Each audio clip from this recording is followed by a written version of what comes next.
Vamos a iniciar la ayudantía.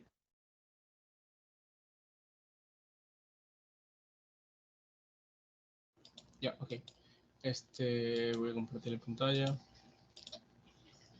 Hoy día vamos a iniciar el tema de acoplamiento magnético, que ustedes ya lo han visto en sus clases de teoría. Y vamos a ver primero un poquito de teoría de acoplamiento magnético, por qué se produce, y luego vamos a hacer unos cuantos ejercicios, 3 ejercicios. Y vamos a ver también un tipo de ejercicio muy especial, que es el que más suelen tomar en exámenes, tanto de mejoramiento como de parcial. Entonces, este de aquí es muy importante. Y ya, entonces vamos a empezar. Para la primera parte lo que vamos a hacer es pues entender qué es el acoplamiento magnético y por qué se produce. Bueno, el acoplamiento magnético, como ya lo mencionamos, viene pues del efecto magnético que tiene el proporcionar la energía a los inductores. ¿Qué son los inductores? No son nada más que bobinas, cables enrollados, ya un cable enrollado al que se le da muchas vueltas para maximizar el efecto del campo magnético que se produce. ¿Por qué? Porque al momento al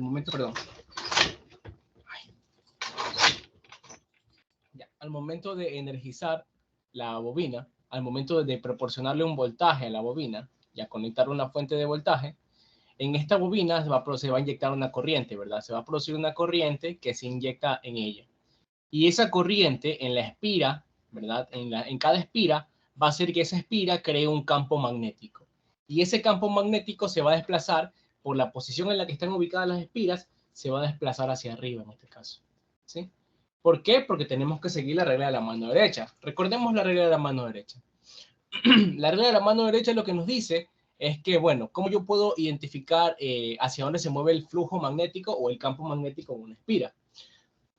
Tengo que identificar cómo está siendo inyectada la corriente en la espira. Está siendo inyectada por este terminal. Está entrando por aquí. Entonces, ¿cómo está conectada la espira respecto al núcleo? Se mueve hacia acá, no está enrollado hacia atrás del núcleo. Por acá atrás y sale por aquí abajo. ¿Sí? Entonces, yo apunto mis dedos de la mano derecha hacia donde se mueve la corriente. En ese caso, hacia la derecha. ¿Ya? Y cierro mi mano en el sentido en el que se mueve la espira. Entonces la espira se mueve enrollándose hacia dentro del núcleo, es decir, cierro mis manos hacia la pantalla. Y básicamente mi dedo pulgar apuntaría hacia arriba, lo que indica que el campo magnético que se produce va hacia arriba, ¿no? Lo confirma. Obviamente no vamos a trabajar nosotros con el campo magnético como tal, nunca se trabaja con eso, simplemente trabajamos con el flujo magnético, ¿ya? Que se desplaza en el mismo sentido. Obviamente se va a desplazar por aquí, ¿no?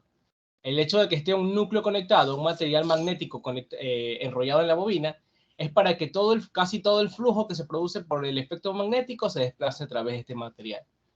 Entonces también se va a producir una densidad de flujo magnético o un vector de campo B, que ustedes ya lo han visto antes, lo están viendo en teoría electromagnética, donde hay una relación entre este campo B y el flujo. Este vector de campo B se conoce como densidad de flujo, ¿ya? Y no es nada más que el flujo partido del área transversal que ese flujo atraviesa. ¿Cuál es ese área transversal? Es esta de aquí, ¿ya? El área transversal del núcleo, ¿sí? Ojo, ¿qué más podemos sacar de aquí? Bueno, este es el área transversal que el flujo atraviesa. Este flujo le da la vuelta al núcleo y recorre una longitud media, que es el trazo azul. Eso es una longitud media L, ¿ya? Si nosotros aplicásemos la ley de Ampère, lo que nos dice que la integral de trayecto de camino cerrado entre el vector densidad de flujo, perdón, y el diferencial de la longitud, o sea, el diferencial de la longitud que recorre, que es un diferencial que está aquí, ya digamos que está aquí, ya, este es el diferencial de longitud, ya, siempre va a ser igual a la permeabilidad del medio multiplicada por el elemento de corriente. ¿Cuál es el elemento de corriente? La corriente en las espiras, que es la corriente I. Bueno, vamos a ponerle corriente I, ¿ya? Pero como tenemos varias espiras enrolladas, son N espiras. ¿Sí? Ya, no le hagan mucho caso a esto porque no vamos a tener que integrar ni nada por el estilo. Solo es una explicación nada más. Si se dan cuenta, bueno, esta integral, por obvias razones, estos dos campos son paralelos. Esta integral me va a quedar B multiplicado por la longitud media igual a la permeabilidad del medio por el número de espiras de la bobina multiplicado por la corriente. ¿Ya? ¿Qué pasa si yo multiplico a ambos lados por A? Aquí voy a tener B por A. ¿Y qué es igual a B por A? Si yo despejo de aquí el flujo, me va a quedar que el flujo es igual a B por A. ¿Sí? Simplemente paso a multiplicar la A. Entonces, esto de aquí yo sé que es el flujo, este conjunto de estos dos. Por lo tanto, yo tengo una expresión que relaciona al flujo magnético con la corriente, ¿verdad? Mu por A por N por I. Si de aquí yo despejo N por I, me quedaría que N por I es igual, simplemente paso estos dos a dividir, me quedaría igual el flujo multiplicado por L y eso dividido para mu por A. ¿Ya? Y ya llegué a una expresión que va a ser muy importante para ustedes, tanto para este curso como para maquinarias, como para teoría electromagnética, y bueno, para la mayoría de cursos en los que tengan que ver, en los que tengan que estudiar el efecto electromagnético. ¿Qué es esto de aquí? Esto se conoce como una fuente magnetomotriz, se conoce como fuerza magnetomotriz, perdón, ¿sí? Que es el análogo a una fuente. ¿Ya? ¿Por qué? Porque estas N espiras por las que pasa una corriente I están creando el flujo magnético que está recorriendo el núcleo, ¿ya? Es el análogo a una fuente de voltaje, ¿ya? Esto es lo que está excitando a ese campo magnético. En cambio, la fuente de voltaje es lo que excita a un campo eléctrico, ¿ya? Entonces, esta fuerza magnetomotriz va a producir un flujo magnético y a esto que está aquí, esta constante que está aquí, la vamos a llamar reluctancia, ¿ya? La vamos a llamar reluctancia. Que la reluctancia no es nada más que el análogo de la resistencia. Ya la reluctancia es la oposición del material al flujo magnético, ¿ya? Es que tanto se opone un metal, ¿ya? A que exista un flujo magnético a través de él. Si la reluctancia es muy grande, el flujo que se va a dar a través de este material va a ser chiquitito. Si la reluctancia es muy pequeña, el flujo que se va a dar a través de este material va a ser muy grande. Esta expresión es análoga a la de B es igual a I por R que utilizábamos en primer parcial, ¿no? ¿Qué pasaba? Si en los circuitos eléctricos pasaba esto, ¿no? Yo tenía una fuente de voltaje, ¿ya? Una fuente de voltaje con un voltaje B, ¿verdad? Y le conectaba esa fuente de voltaje a una resistencia, ¿ya?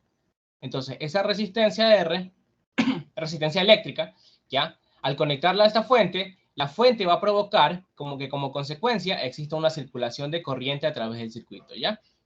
Y dependiendo de qué tanta resistencia tengamos en el circuito, lo que iba a suceder es que la corriente iba a tener una expresión. De aquí la podía despejar.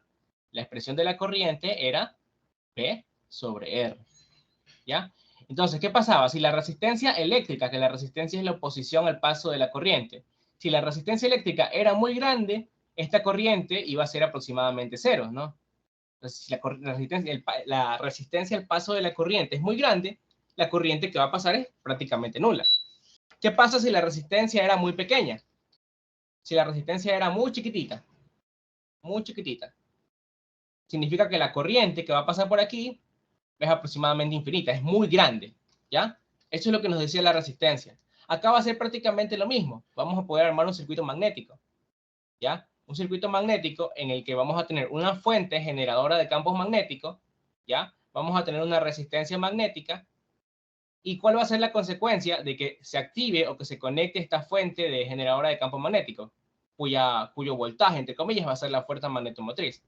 ¿Ya? Esta sería la reluctancia, ¿ya? Y el análogo a la corriente sería el flujo, ¿sí? Lo que circula aquí es el flujo, ¿sí? Básicamente son análogos, ¿ya? O esto también lo pueden poner como N por I, es lo mismo, ¿no? Ambos son la fuerza magnetomotriz. Entonces, lo que yo estoy diciendo aquí es que la espira o el inductor conectado a este núcleo es la fuente de campo magnético, ¿ya? Y que dependiendo de la resistencia magnética del núcleo va a existir un flujo, que es como una corriente, ¿ya? Y yo voy a poder despejar ese flujo siempre con la expresión de que el flujo es igual a la fuerza magnetomotriz partido la reluctancia, ¿no? La reluctancia y la resistencia magnética, ¿ya? Yo puedo reemplazar esto como N por I, ¿no? Porque el N por I es la fuerza magnetomotriz, partido de la reluctancia. Y esa es la expresión del flujo. Ahora, yo puedo trabajar tanto con el flujo como con la reluctancia como con otra cantidad. ¿Se acuerdan cuando teníamos esto y yo lo reemplazaba con B por la conductancia? Donde la conductancia era 1 sobre R y eso era una relación más directa, ¿no? Acá es lo mismo. Yo puedo reemplazar yo puedo reemplazar el 1 sobre la resistencia magnética o reluctancia, la puedo reemplazar con la permeancia, ¿ya? Que la permeancia es una cantidad que ya me dice de forma directa qué tan buen conductor magnético es un metal, un material. Si la permeancia es muy grande, el flujo va a ser grande, por lo tanto el material es buen conductor magnético. Y así, ¿ya? Bueno, solo es importante esto para que lo tengan en cuenta por qué vamos a demostrar ciertas cosas, ¿no? Vamos a utilizar ciertas expresiones ¿para qué? ¿No? ¿Ya? Entonces, esta es la expresión que vamos a utilizar. El flujo es igual a la permeancia multiplicado por el número de espiras de la bobina por la corriente. ¿Ya? Eso es lo que quiero que sepan. Bueno, si no hay dudas respecto a eso, vamos a la siguiente parte. Ahora, ya vimos qué sucede cuando hay una sola bobina que está siendo excitada y está siendo excitada, qué sucede y qué efectos se producen, ¿no? Ahora, ya que ya tengo una expresión del flujo, por si acaso, yo puedo encontrar una expresión para el voltaje inducido en esa bobina, ¿no? El voltaje siempre va a ser el número de espiras en la bobina multiplicado por la derivada del flujo a través de ella, ¿no? Sí, tengan en cuenta esta expresión que está aquí. Vamos a ver qué sucede cuando ya tengo una bobina, dos bobinas que están compartiendo un núcleo. Eso ya se conoce como un acoplamiento magnético, ¿ya? Cuando ya dos o más bobinas están compartiendo un núcleo y al menos una de ellas está energizada, ya hay un acoplamiento magnético, ¿ya? Esto va a ser muy importante porque va a llegar a un punto en el que van a encontrar bobinas que tengan acoplamientos magnéticos y que tengan muchas bobinas acopladas, ¿sí? Bueno, perdón. ¿Ya? Entonces, vamos a revisar estos dos casos rápidamente, ¿no? Ya después de esto ya no vamos a ver más expresiones en el dominio del tiempo, sino directamente vamos a pasar a las expresiones normalitas que vamos a utilizar, ¿ya? Entonces, ¿qué sucede cuando yo tengo una bobina, dos bobinas acopladas, ¿verdad? Que estén acopladas significa que comparten un núcleo y que ambas bobinas y que en una de esas bobinas esté energizada, es decir, que esté conectada a una fuente, ¿ya? Eh,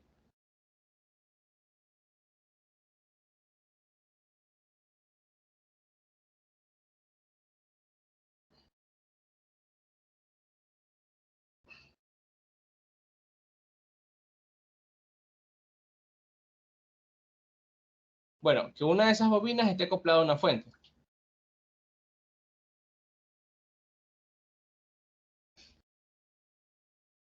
Bueno, que una de esas bobinas esté acoplada a una fuente, ¿no? ¿Qué significa? Que esa bobina tiene un voltaje y tiene una corriente, ¿verdad? Porque está en un circuito cerrado. Entonces, si en esta bobina circula corriente, ahora vamos a estudiar un efecto distinto. ¿Qué sucede? Que una parte del flujo magnético producido por esta bobina, por el campo que crea esta bobina, se va a desplazar solo a través del aire. ¿Sí? Va a moverse por aquí a través del aire y va a regresar a través de la bobina. Es decir, que ese flujo solo la va a atravesar a ella. Pero hay otra parte del flujo. Otra parte de ese flujo se va a desplazar a través del núcleo y va a pasar a través de las dos bobinas. Este es el flujo 21 que está aquí. ¿Sí? Ya, ahora me dan un segundo, por favor. Eh, bueno, listo. Ahora, entonces, podríamos decir o concluir que el flujo a través de la bobina 1, ya, el flujo total a través de la bobina 1, no es nada más que la suma de los dos flujos, ¿verdad? El flujo que se desplaza a través del aire, que lo vamos a llamar flujo 11, más el flujo que se desplaza a través de las dos bobinas, ¿no? Vamos a llamarlo flujo 21. ¿Por qué razón? Porque, bueno, esta notación se utiliza así. El flujo indica, el primer numerito indica a través de qué bobina pasa. Pasa a través de la bobina 2 y el segundo numerito indica qué bobina la está creando este flujo. Este flujo está siendo creado por la corriente en la bobina 1. Por eso aquí termina en 1. ¿Ya? Este es lo mismo. Pasa a través de la bobina 1 y creado por la bobina 1. ¿Okay? Bueno, entonces nosotros sabemos, tenemos la expresión de que el flujo magnético es igual al número de espiras en esa bobina, ¿verdad? Número de espiras en esa bobina multiplicado por la permeancia, multiplicado por la corriente en esa bobina, ¿sí? A la bobina 2 no le podemos aplicar esta expresión porque no hay corriente a través de ella, ella está en un circuito abierto, pero a pesar de estar en un circuito abierto, de no tener corriente, sí hay un voltaje en esa bobina, el voltaje que le está induciendo a la bobina 2. ¿Por qué razón le están induciendo un voltaje? Porque hay un flujo neto a través de ella. ¿Cuál es ese flujo? El flujo que atraviesa el núcleo. ¿Ya? Por eso existe el acoplamiento, para inducirle un voltaje debido a ese flujo magnético. ¿Y qué flujo es ese? Este de aquí. ¿Ya? Ya vamos a ver una expresión para ese flujo. Me da un segundo.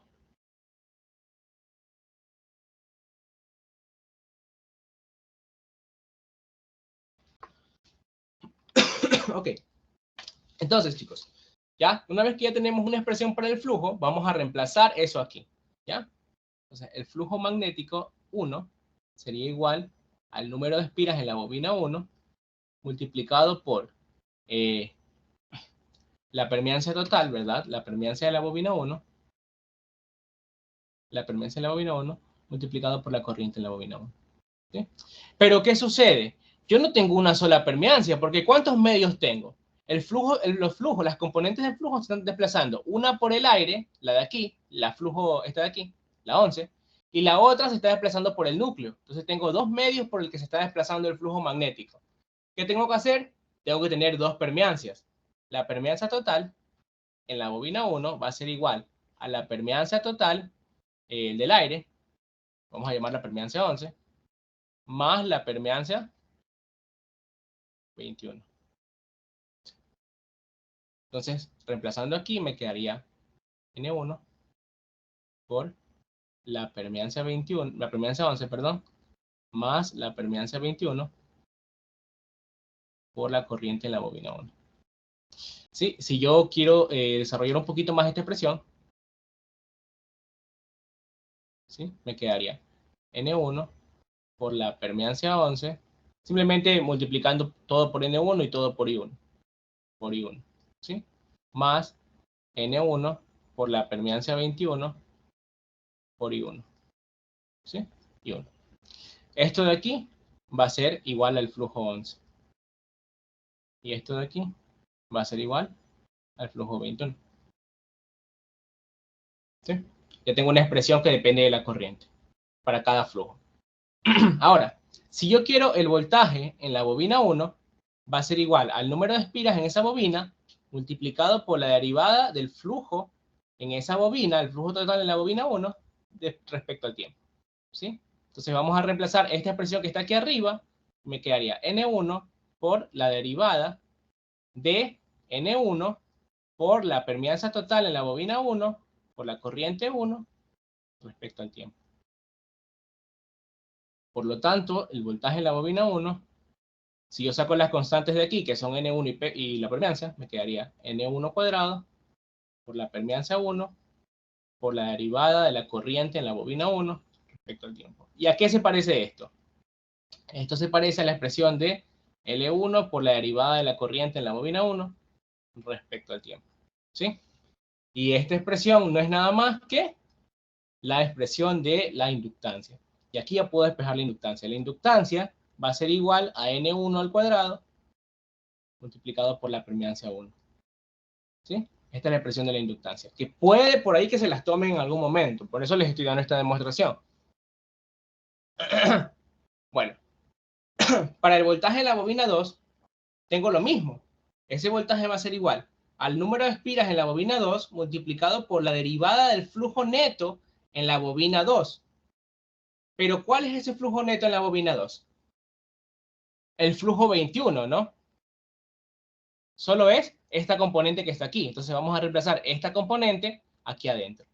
Entonces me quedaría N2 por la derivada de N1 por la permeancia 21 por la corriente en la bobina 1. Si se dan cuenta, aparece la corriente en la otra bobina, no en la bobina 2, porque la bobina 2 no tiene corriente. ¿Y esto a qué se parece? Bueno, esto me va a quedar N2 por N1 multiplicado por la permeancia 21 por la derivada de la corriente en la bobina 1 de T. ¿Ya? De aquí voy a despejar una cosita. Voy a tomar esto de aquí como la inductancia de acoplamiento de la bobina 2 por acción de la corriente en la bobina 1. ¿Sí?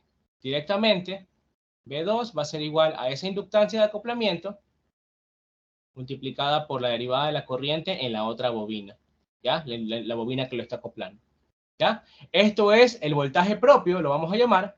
Este de aquí es el voltaje propio porque usa la autoinductancia, y este de aquí es el voltaje inducido porque usa la inductancia mutua, ¿sí? Bueno, chicos, vamos a ver qué sucede acá. Ahora, lo que sucede es que la bobina 1 está en circuito abierto y la bobina 2 es la que está energizada. Va a suceder lo mismo. La bobina 2 va a tener un voltaje propio y va a quedar muy parecido al que quedó en la bobina 1. Va a quedarme N2 al cuadrado, ya esa demostración se las dejo a ustedes, por la permeancia 2, por la derivada de la corriente en la bobina 2, porque es la que tiene corriente a través del tiempo. ¿Se dan cuenta? Es la misma expresión que me quedó para la bobina 1. ¿Dónde está? Aquí está. ¿Sí? Finalmente, esto de aquí es la inductancia de la bobina 2. ¿Sí? Por lo tanto, el voltaje en la bobina 2 no es nada más que su autoinductancia multiplicado por su corriente respecto al tiempo. ¿Sí? En este caso.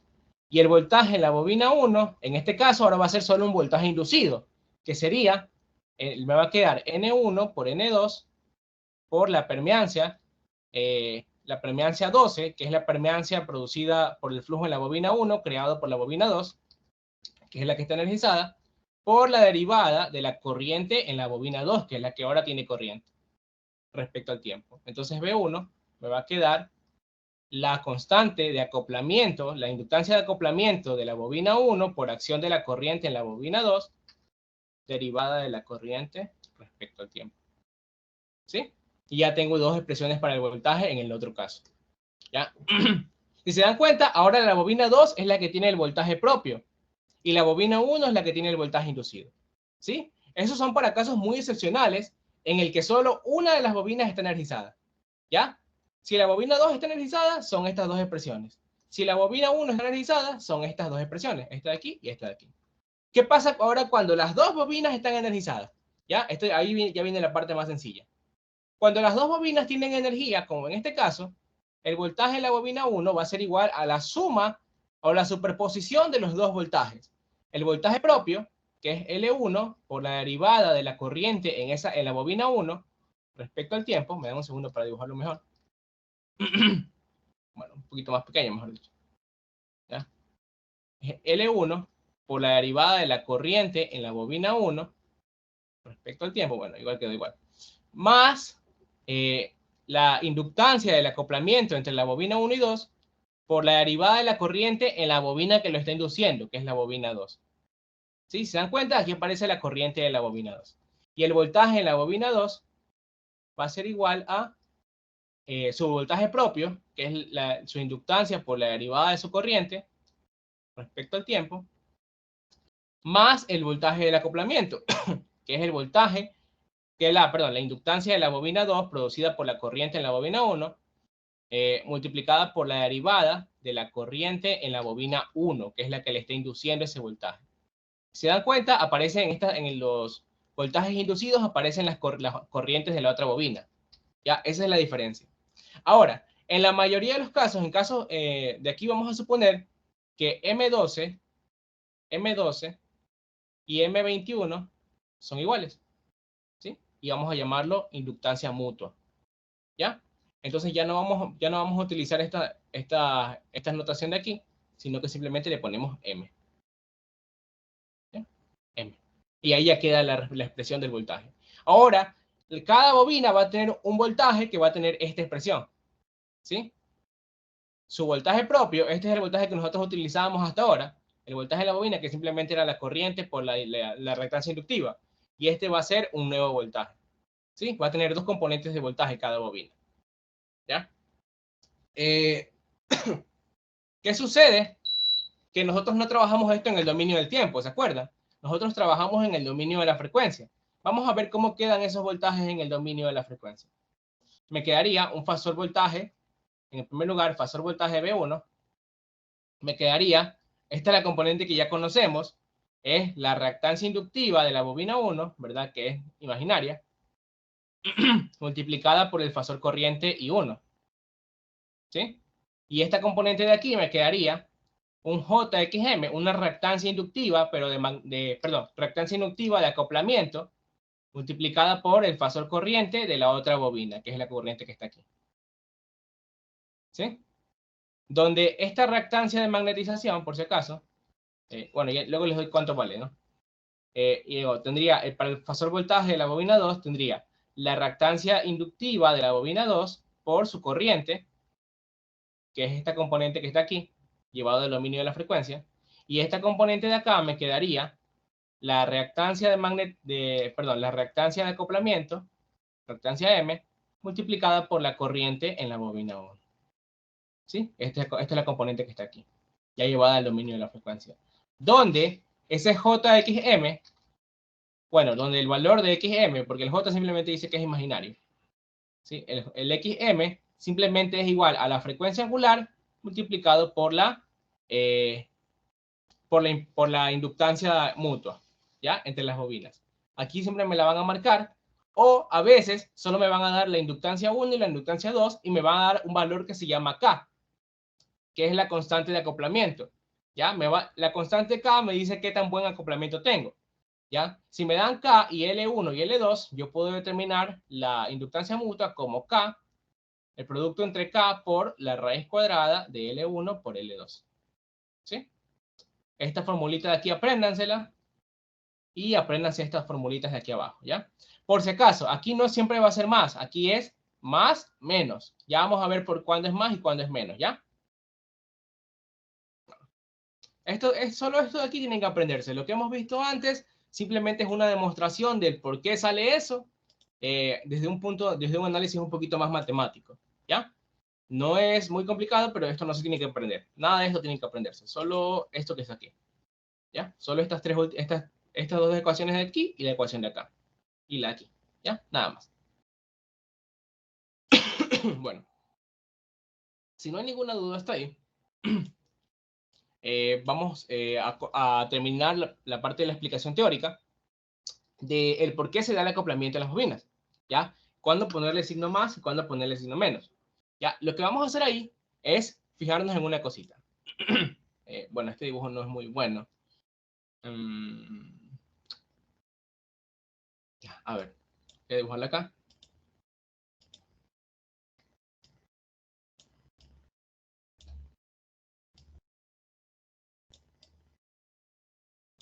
Ya.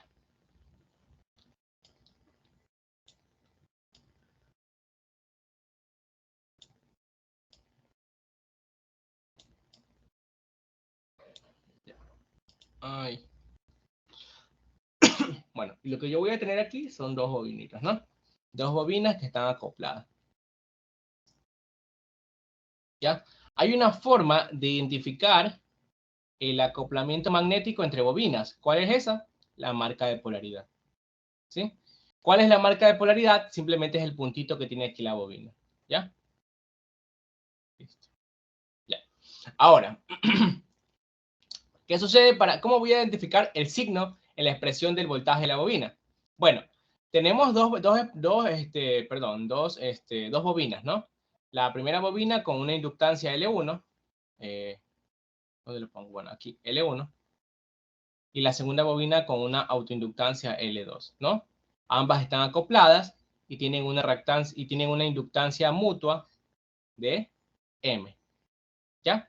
Entonces, la primera bobina va a tener una corriente I1 aquí, y la segunda bobina va a tener una corriente I2 acá, ¿ya? Ya.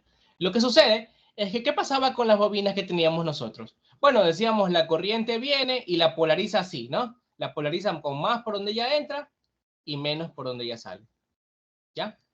Lo que sucede es que ese voltaje con esa polaridad, con más por donde la corriente entra y menos por donde la corriente sale, va a ser la polaridad solo del voltaje propio. ¿Cuál es ese voltaje propio? Sería la reactancia de magnetización, sería el JX1 multiplicado por el fasor corriente I1, ¿ya? Esa polaridad solo le sirve a este voltaje. Sería aquí el JX2 por la corriente I2. ¿Sí? Ese voltaje solo me sirve para esa polaridad solo me sirve para medir ese voltaje, ¿ya? Voy a tener que utilizar otra polaridad, voy a poner aquí el L2, perdón, L1, ¿ya? Y aquí L2. ¿ya? Voy a necesitar otra polaridad para el voltaje inducido, ¿ya? ¿Cuál es ese voltaje inducido? ¿Cómo lo voy a determinar? Bueno, la polaridad, perdón. ¿Cómo le voy a determinar la polaridad? Obviamente yo sé que aquí el voltaje inducido es el JXM, ¿no? JXM, bueno, JXM multiplicado por la corriente en la otra bobina, que sería aquí la bobina 2, ¿no? Y acá el voltaje inducido es JXM XM multiplicado por la corriente en la otra bobina, que es la bobina 1. ¿Ya? Ahora, ¿cómo yo veo el signo de el voltaje inducido? Bueno, si quiero ver el signo del voltaje inducido en la bobina 1, tengo que fijarme en cómo se mueve la corriente en la bobina 2. La corriente en la bobina 2 está entrando por la marca de polaridad, ¿verdad? Porque viene por aquí y entra primero por la marquita y luego entra por la bobina. Como está entrando por la marca, en la marquita de la bobina 1, yo pongo el voltaje, el terminal positivo del voltaje inducido. ¿Sí? Y obviamente en el terminal que no tiene marca, el negativo. ¿Ya? Lo mismo pasa con la bobina 2. Si yo quiero ver la polaridad de su voltaje inducido, me fijo en la corriente en la bobina 1. Si la corriente en la bobina 1 está entrando primero por la marquita y luego pasando por la bobina, yo pongo aquí el positivo, en la marca de la bobina 2. ¿Sí? Siempre que la corriente entre por marca en una bobina, en la otra bobina el terminal positivo está en el terminal marcado. ¿Sí? Bueno. Y una vez que yo tengo las polaridades, si ambas polaridades coinciden en una bobina, el voltaje de la bobina, con obviamente esa misma polaridad, ese voltaje B1, ese voltaje en la bobina 1, va a ser igual a la suma de ambos voltajes, ¿no? JX1 por I1 más JXM por I2. ¿Sí? Y lo mismo acá. La suma de estos dos voltajes con esta polaridad me va a dar el B2. ¿Sí? Y aquí el B2 sería igual a JX2 por I2 más JXM por I1. ¿Ya? Y ya tengo los voltajes en las dos bobinas. ¿Sí? Con el signo. Ahora, vamos a analizar eso mismo en estos dos casitos que están aquí, ¿ya? Para poder identificarlo un poquito mejor, ¿ya? Esto es la forma más estándar de verla, pero vamos a ver qué sucede acá. Bueno, en el de aquí, no le paren bola porque ese caso que está aquí es el mismo que está acá abajo. Vamos a analizar el caso de aquí abajo, ¿no? Me dan un segundo para copiar mejor la imagen de otro lado. Un segundo. Voy a dejar de compartir pantalla. Sadiku,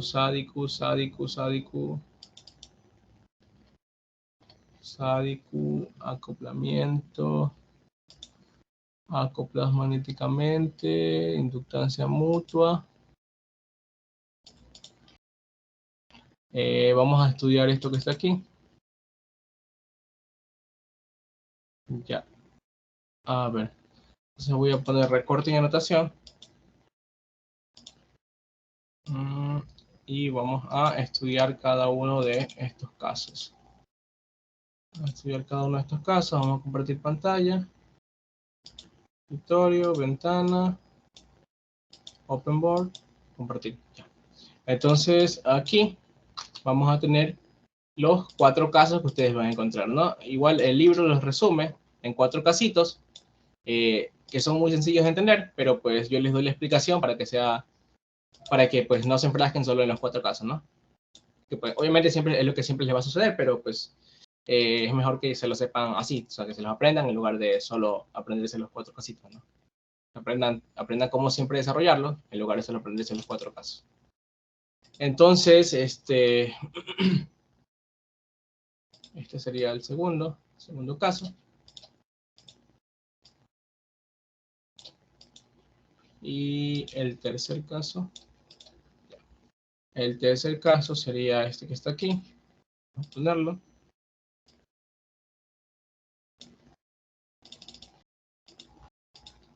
El tercer caso es este que está aquí. Un poquito más grande. Este sería el tercer caso. Y el cuarto caso sería este que está aquí abajo. Son los dos casos que se pueden dar. Igual el día viernes, tal vez, o el martes, o el lunes, perdón, se dará se van a dar ejercicios con los 4 casitos, ¿ya? ¿Qué más? Borrar. Esto de aquí, vamos a hacer esto un poquito más pequeña. Y esto un poquito más grande. Esto un poquito más grande y esto un poquito más grande. Un poquito más grande. Ya. Ahí. Bueno, ahí. A ver. Vamos a ver qué sucede con el signo del voltaje inducido. ¿Ya? Vamos a suponer, vamos a ver qué sucede con el signo del voltaje inducido en este caso. Si se dan cuenta, la polaridad del voltaje inducido en la bobina 2 es positiva en el terminal marcado. ¿Por qué? Porque la corriente en la bobina 1 entra primero por el terminal con marca y luego atraviesa la bobina. ¿Sí? Ese es el caso que vimos hace rato.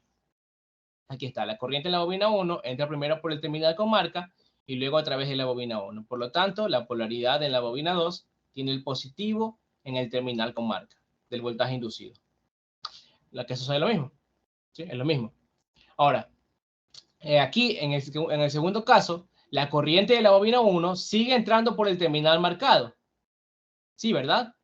Pero la corriente en la, pero en el terminal marcado en la bobina 2 está en la parte de abajo. Entonces aquí estaría el positivo y acá estaría el negativo. Solo que como en el libro, y nosotros siempre tomamos la polaridad con el más en la parte de arriba y menos en la parte de abajo, ¿qué hacemos para ponerla así? Ponemos un signo menos por delante y cambiamos la polaridad. ¿Ya? Ponemos aquí y ponemos un signo menos por delante. ¿Sí? Y esto es lo que pasaría en los otros casos, ¿no? Vamos a resolver esto de aquí para que lo vean un poquito mejor, ¿no? Tal vez así no se entiende. Aquí sería la corriente en la bobina 2, ¿ya? Vamos a suponer que la bobina 2 tiene una corriente y que obviamente va a tener 2 voltajes, ¿no? ¿A qué sería igual el voltaje en la bobina 2 en este caso? Sería igual, bueno, el fasor voltaje. El fasor voltaje en la bobina 2. Sería igual a su reactancia de magnetización, a su reactancia inductiva multiplicado por su corriente, ¿ya? Y el voltaje inducido sería igual. Bueno, la corriente en la bobina 1 está entrando por la marquita y saliendo por la bobina. Entonces la polaridad positiva está en el terminal marcado en la bobina 2. Está aquí abajo. ¿Sí? Y acá estaría el negativo. ¿Cómo se desplaza la corriente en la bobina 2 respecto a esta polaridad? Se mueve de menos a más, pero en las cargas siempre tienes que moverte de más a menos. Por lo tanto, ese voltaje me sale negativo. Su reactancia de magnetización, perdón, reactancia mutua, multiplicado por la corriente en la bobina 1.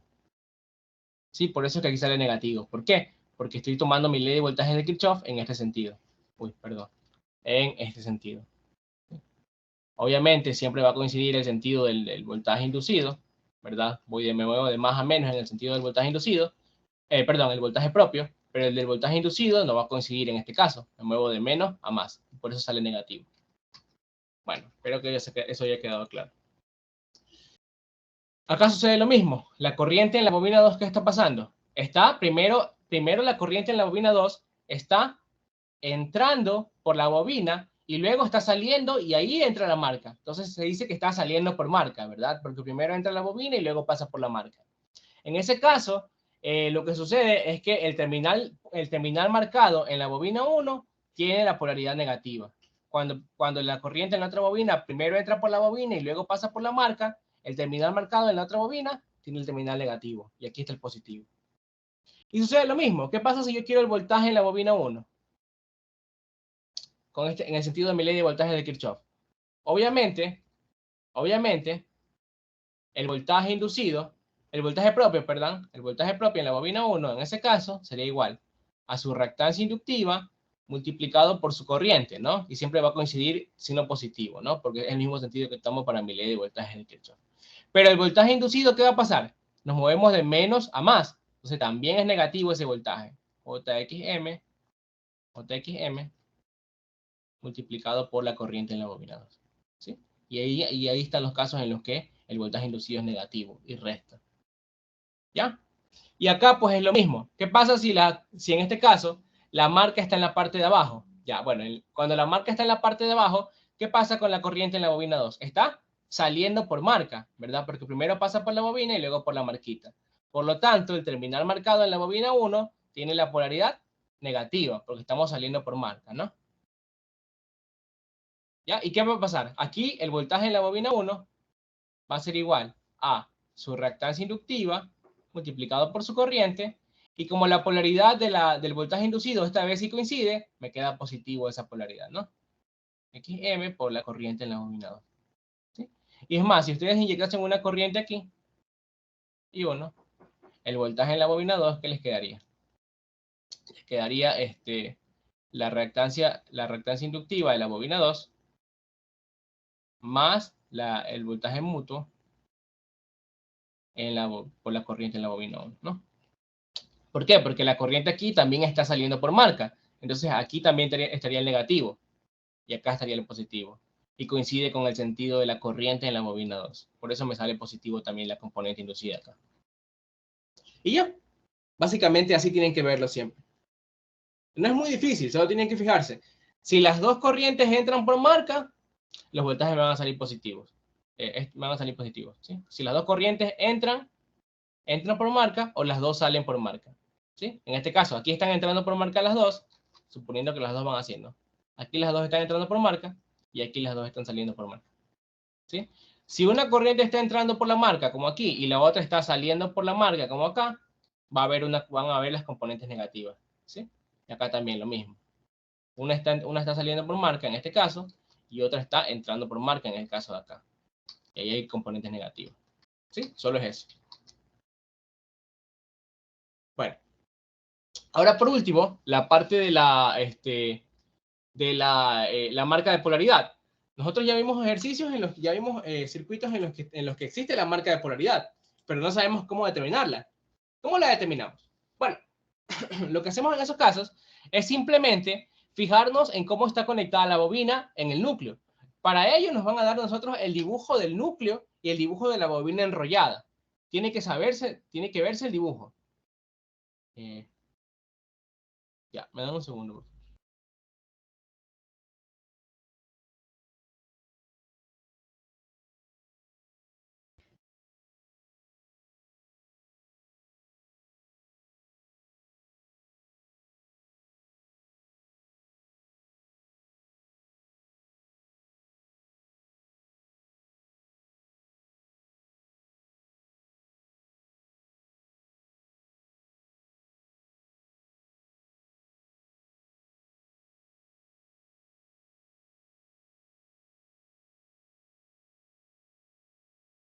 Bueno, bueno, entonces, ¿cómo vamos a determinar la marca de polaridad? Hay un truco que yo utilizo y es muy, muy, muy bueno. Ya está en todos los libros se lo voy a explicar así. Ya, ustedes tomen cualquier bobina, tomen cualquiera, ¿ya? O elijan cualquier bobina. Yo elijo la bobina de arriba en este caso, ¿ya? Y digan, bueno, yo voy a tomar cualquier terminal de estas bobinas. Voy a tomar este de aquí y a este terminal le voy a poner la marca, ¿ya? Entonces, al terminal que está marcado, le voy a decir que voy a inyectar en ese terminal una corriente, ¿ya? Le voy a inyectar una corriente I, ¿ya? Y esta corriente I tengo que ver cómo se desplaza a través del cable y a través del núcleo. Si se dan cuenta, el núcleo viene por la parte de atrás, está pasando por la parte de atrás y sale por aquí adelante, ¿no? Por aquí adelante, ¿ya? Entonces, si yo ubico mis manos en el sentido en el que se mueve la corriente, mi mano derecha, apuntarían mis dedos hacia abajo, ¿ya? Y como, eh, y como el cable está pasando por la parte de atrás y luego sale por la parte delantera del núcleo, tengo que cerrar mi mano hacia afuera de la pantalla, ¿ya? Una vez que cierro mi mano, los dedos de mi mano derecha, mi pulgar va a estar apuntando hacia la izquierda. ¿Qué quiere decir? Que el flujo producido por la corriente que estoy inyectando se va a mover hacia la izquierda del núcleo. Hacia la izquierda en el núcleo, perdón. ¿Sí? Este es el flujo A, ¿ya? Producido por una corriente I sub A que yo acabo de inyectar. Vamos a poner aquí que la corriente que acabo de inyectar se llama I sub A. ¿Sí? Y ahora yo voy a tener, me muevo a la otra bobina y voy a buscar cualquier terminal. ¿Ya? Voy a poner cualquier terminal. Y a ese terminal le pongo la marca. Pongámosle la marca de acá, ¿ya? Para que vean una cosa, ¿ya? Entonces, a ese terminal marcado le voy a inyectar también una corriente. Voy a repetir el mismo proceso. La voy a llamar corriente I sub D. Entonces, vamos a ver en qué sentido se mueve el flujo magnético creado por esta corriente. Pongo los dedos de mi mano derecha en el sentido en el que se enrolla el cable en el núcleo. El cable, mi mano derecha, en el sentido de la corriente, estaría apuntando hacia la derecha los dedos, ¿verdad? Y en el sentido en el que se enrolla el cable en este caso se está enrollando hacia adentro del núcleo, ¿verdad? Se mueve hacia acá adentro y se da una vuelta por atrás y de ahí sale para acá, ¿no? Entonces, cierro los dedos de mi mano derecha, en este caso, hacia la pantalla, ¿ya? Y mi dedo de la mano derecha estaría apuntando hacia arriba. Por lo tanto, el flujo producido por la corriente I sub D, este flujo I sub D, se mueve hacia acá, ¿ya? Hacia arriba. Pero ¿qué sucede? Ese flujo se va a mover hacia acá y luego va a girar aquí, ¿no? Porque se tiene que desplazar a través del núcleo. ¿Ya? Este flujo phi sub D se va a desplazar así. ¿Ambos flujos están en la misma dirección? No. Como ambos flujos no están en la misma dirección, yo borro la marquita de aquí, la última que hice, y la pongo en el otro terminal. Y ya está. ¿Por qué? Porque ¿qué pasa si yo le inyecto una corriente aquí? Una corriente I sub D en el otro terminal. Bueno, vamos a ver cómo se desplazaría el flujo en este caso. El flujo, la corriente vendría por aquí, entonces mi mano derecha estaría apuntando de nuevo hacia la derecha, ¿no? Pero ahora, ahora el cable se está enrollando por la parte de atrás del núcleo. ¿Qué quiere decir? Que mis dedos de la mano derecha se tienen que cerrar hacia afuera de la pantalla, ya no hacia adentro. Y obviamente al cerrarlos hacia afuera de la pantalla, mi dedo pulgar va a quedar apuntando hacia abajo. Ahora el flujo se va a desplazar en este sentido, entonces, hacia abajo. Obviamente ese flujo viene por aquí en el retorno, ¿verdad? Quiere decir que el flujo se desplazó así a través del núcleo, ¿no? Porque obviamente tiene que dar toda la vuelta. Se va a desplazar así, ¿ya? Entonces el flujo phi sub D se está desplazando así. ¿Coincide la dirección de ambos flujos? Sí. Como coinciden, están bien las marcas que he colocado. Y ya está. Esta es la forma de colocar las marcas de polaridad. Simplemente tengo que aplicar regla de la mano derecha y ya. A veces cuando ustedes le cogen práctica, ni siquiera tienen que aplicar la regla de la mano derecha. Y una vez que ya tengo los terminales marcados, ¿ya? Ya no hace falta tener este dibujo. Ya no hace falta. Directamente puedo redibujar el circuito. En este caso no lo van a poder redibujar porque no está completo. Pero podría redibujar el circuito y en lugar de poner el núcleo con las bobinas enrolladas, pongo acá una bobina y acá otra bobina, ¿no? Obviamente les pongo lo que tienen conectado acá. Ya, ahí iría lo que tienen conectado por aquí y por aquí esta bobina, ¿no? Que se va para acá. Y esta bobina tiene algo conectado para acá.